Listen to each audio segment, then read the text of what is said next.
YouTube, what's up, man? It's your boy Richardson from Minimum Wage to Millionaire. If you're new to the channel, welcome. If you've been here, welcome back. Let me just get this off my chest before we continue to today's topic. I just want to apologize because we're not even in the third week of the new year, and I've already lagged behind putting out 2 videos a week. So this week, I am going to put out 3 videos this week. So stay tuned for that. I do apologize. I wasn't feeling too good for a couple days. Then the weather was bad for a couple days. Then I was working. In case y'all don't know, I work overnight. So when I work overnight, my sleep schedule is off. And sometimes I'll sleep all day. So it's just a lot of nonsense. And then a couple of days was just procrastination on my end, just being honest. So I do apologize. But again, I'm making it up this week by putting out 3 videos this week. So stay tuned. Subscribe if you haven't already. But as you guys see in the title of the video, why I am frugal and why I believe frugality is one of the most important things you could do in terms of your mindset on money and how that affects not only what you do mentally and financially with your money, but I would even argue in things like spiritually and just your way of kind of combating the overall consumerist mindset in the consumerist world that we live in. So before I do that, before I explain to you guys what frugality means to me, how I'm frugal and what some of the tips that I do to utilize my frugality, let me just get it out of the way what frugality is. Frugality is not synonymous, or it's not the same as being cheap, right? Cheap is someone that always goes for, like the word goes, cheapest price, right? So the most affordable price, they'll go for it. What frugality really is intentional spending, meaning you're looking, when you're making a purchase with your money, you're looking at value, right? So if you see something, it may not be quote unquote the lowest price, but let's say you get the biggest bang for your buck. That's what the distinction between frugality is and cheap. Cheap is, I'm always going for the cheapest price. Like, I'm always going to go to the Dollar Tree because the Dollar Tree is what, $1.25? Or I think maybe they upped it to $1.50. I'm always just going to go there. But anybody that goes to Dollar Tree knows that Dollar Tree does not have the best quality. So you may get your dishware, maybe get some silverware, maybe do stuff like that. And it may be good for a couple weeks and months. But if you have to then go back to Dollar Tree to restock because they break too easily, it would have been better just to get an actual decent silver set or a cooking set, like a pot, a pan, and all that at a good quality place. Yeah, you may spend, $30, $40, $50. I don't know, however much a good quality set would be, maybe in the hundreds. But that set is going to last you 5 years, maybe even 10 years.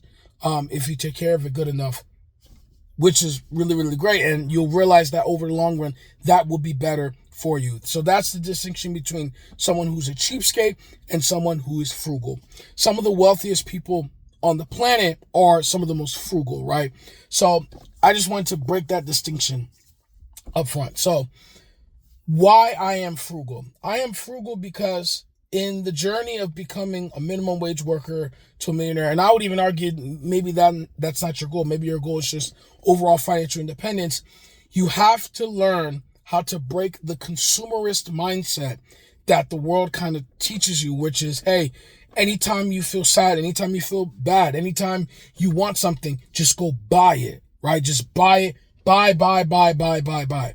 And I would argue this kind of goes neck and neck with overall debt, right? And how, well, if you don't have your own money to spend, let me just go take out debt. And again, you guys know my stance on debt. I'm not the biggest fan of debt. Proverbs 22 verse 7, the rich rule over the poor and the borrower is slave to the lender. I have no interest in being a slave. That's why I paid off my debt. And I've been debt free for nearly 4 months now. But I feel like consumerism and debt kind of go hand in hand in that regard. So when you're frugal, all right, so meaning you're spending with intention, you're looking at things like, okay, first off, if I'm buying something, is this thing improving my life? Like, is there a quality of life improvement to it, or if it's something that I really, really want that actually adds value to my life. So you're not just buying stuff because you see a TikTok ad, or buying stuff because your friend told you to buy it. You're actually evaluating every purchase you make with intention and figuring out, is this worth it? And in my opinion, for me particularly, I would imagine for most people as well, is that once I broke the consumer, because I wasn't always a frugal person, right? I had my moments of consumerism, but once I became frugal, when I'm getting bombarded with a bunch of ads and stuff like that, and people recommendations, I take that for what it is, ads and recommendations, right? I don't take it as, oh man, if I don't buy it, I'm going to miss out, because I know that I could buy it, but the feelings that you'll get with the purchase, they tend to subside very quickly. So you'll buy something, it's the new shiny toy or the new shiny item, or, the nice shirt that you want, the nice pair of jeans, maybe a new pair of Jordans. After you wear them once, twice, maybe 3 times, you take a picture, put it on the gram or on TikTok or whatever. After that, the newness, I don't know the actual name, I think it's novelty, or I don't know. But the newness of that product fades away. And now you're just left with the actual goods. Now, if you bought it with intentions like, hey, this is something that I'm going to use continuously, a quality of life improvement, whether it's, a coffee maker, you're a coffee lover, maybe you and your spouse loves coffee, you're going to get a good quality coffee maker, not necessarily the cheapest, but the good quality coffee maker at the most reasonable price. You buy it and you know that, hey, that coffee maker is going to be chilling with us for at least 5 years. That's an intentional purchase, because you already know that, hey, I'm going to constantly use that coffee maker. But if you buy a coffee maker and you drink 3-4 cups of coffee a year, how long is it going to take you to really break even? It's not, right? You kind of just bought it on impulse.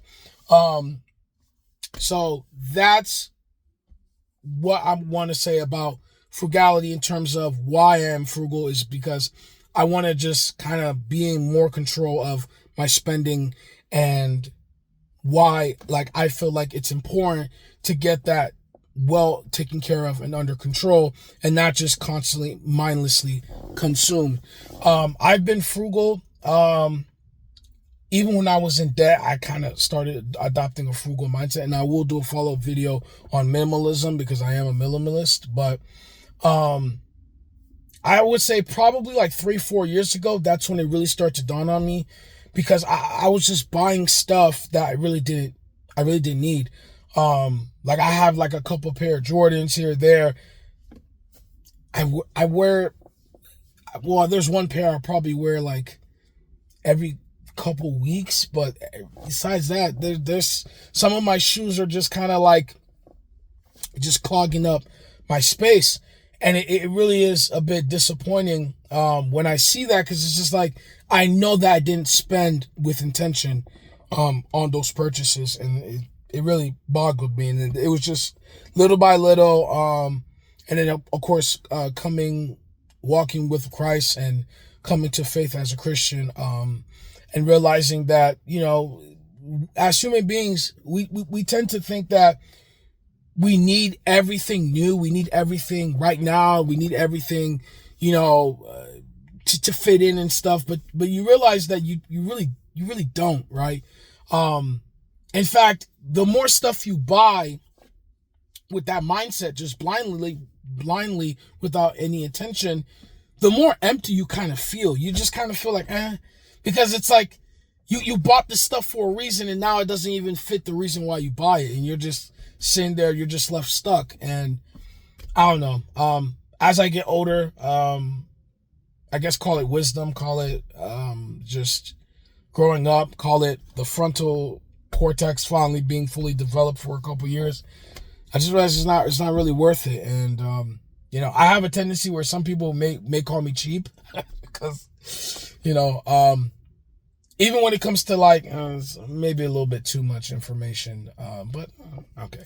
But even when it comes to undergarments, right? I have a good amount, but even with that, I buy good quality undergarments. so that I don't have, so then I don't get that little tear or hole or whatever, and I don't have to constantly switch them out.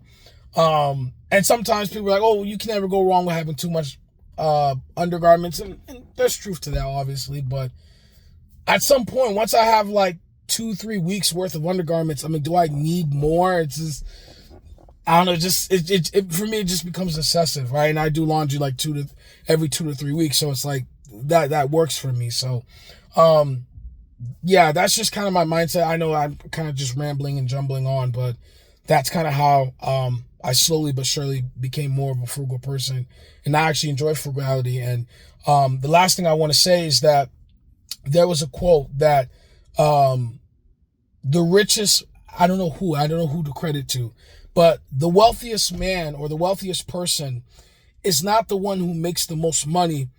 It's the person that needs the least amount to live a comfortable life. And I think frugality kind of fits into that comfortably, right? Because if you don't need to buy a lot of stuff, you just need to buy a couple things for quality of life, maybe 1 or 2 things for entertainment, this, that, and of course your necessities, then that's it. You're pretty much good. And then it makes it so that all that money you would have spent could be then put to work, whether it's to pay down debt, save up for a large expense that you would be intentional with, or it could be for investing and paying down debt. So you could do any of that. And yeah, that's pretty much good. So the tips that I do personally with frugality, I already displayed it in an earlier video on my channel, which is why I use cash and debit cards, mainly cash, versus credit cards. Is that with cash and debit cards, because I do the envelope method, by default I'm more intentional with my spending because I only got what I have in that envelope, and I kind of set it up so that, you know, I make sure the categories are realistic, right? I don't want to say, oh, I'm only going to spend, you know, $50 on restaurants. Like, I know myself, I like to eat out, so I'm not going to put myself in that box knowing that I won't follow through, because a plan that you don't follow through, or a plan that leaves it so that you need to be perfect, is never going to work out, because as human beings, we're not perfect. So obviously, like, the cash envelope method is great. Keeping a nice budget on me is great. I'm sure many of you guys have heard in the financial world, the 72-hour rule. So any major purchase, for me personally, I want to make that clear. For me personally, any purchase I make that's a non-essential, right? So it's not part of my necessities. Any purchase I make that's going to be over $200, I automatically give it 72 hours to think. Whether it's an in-person and or an online purchase, I give it 72 hours. I add it to the cart, so that way, if I do want it, I could just kind of just go through the checkout process, and I give myself 72 hours. If I still want it in 72 hours, and that's something, and of course I budgeted for that and everything, then hey, click place order, submit it, there you go, have it. Or if I'm in person, give the merchant the $200 or however much it costs, and I walk away with the item, right? And I would have a lot more peace and less buyer remorse, because I would have gave myself time to actually process it. And I do that personally. For me, it worked out a lot. And yeah, so I think that's pretty much it. So just to summarize, frugality is intentional spending. It's buying things of value, things that will either improve your life or things that you enjoy. Like, look at yourself, look at what you value, what you find purpose in, and then cultivate your overall spending around that. Like, if, for example, you're a musician and particularly a guitarist and you like guitars, well, you know, if obviously you have to budget for it, right? Don't go into debt or don't go crazy trying to buy something that you can't afford. But assuming that you can budget and you're willing to make that purchase and you do the 72 hours rule and all that, if it's over $200, then you could, you know, make that purchase, because that's something that you're going to value as a guitarist. You're going to value a brand new guitar, or maybe a set, or maybe if you're someone that's trying to take it a step level and actually record and, you know, publish your music and stuff, then you could spend money on equipment, because that's something that will bring value to you. So everyone's going to be different. And yeah, so I don't want this video to be too, it's almost 15 minutes. I don't want this to be too long. Thank you guys for watching me rambling on. Again, I do apologize for not uploading for the last about a week and a half now. But I'll make it up to you guys. I'm doing 3 videos this week. This is the first of 3. Check on the YouTube. And if you haven't subscribed to watch the next 2 videos and any subsequent videos after that. It's Richardson from Minimum Wage to Millionaire. May the Lord be with you all today. Have a nice day.